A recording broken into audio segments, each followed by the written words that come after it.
অঙ্গ পোশাকের মাধ্যমে যুবকদেরকে আকর্ষণ করে পর্দানিশী মা বোনদেরকে তারা বিপদে ফেলছে, এমনকি শিশুদেরকে তারা রক্ষা দিচ্ছে না। সম্মানিত উপস্থিতি, তাই অন্তর্বর্তী সরকারকে বলতে চাই, নারী সংস্কার বন্ধ করুন।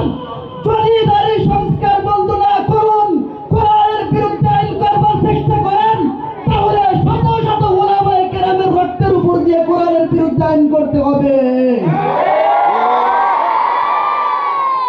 এক বিশাল লড়াই হবে, লড়াই যার এক পক্ষে থাকবে হক আর এক পক্ষে থাকবে বাতিল, যার এক পক্ষে থাকবে ঈমান আর এক পক্ষে থাকবে কুফর, যার এক পক্ষে থাকবে তাওহীদ আর এক পক্ষে থাকবে শিরক।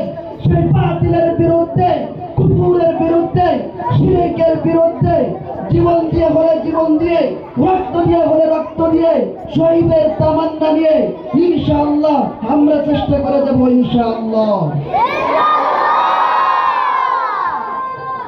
আমরা বালাঘাটের রক্ত দিয়েছি, আমরা রক্ত দিয়েছি শাপলা চত্বরে, আমরা রক্ত দিয়েছি 2015 সালে, আমরা রক্ত দিয়েছি 2021 সালে, আমরা রক্ত দিয়েছি জুলাই অভ্যুত্থানে।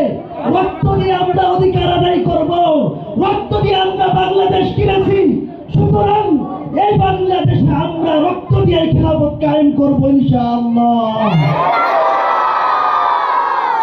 وآخر دعوانا الحمد لله رب العالمين. السلام عليكم ورحمة الله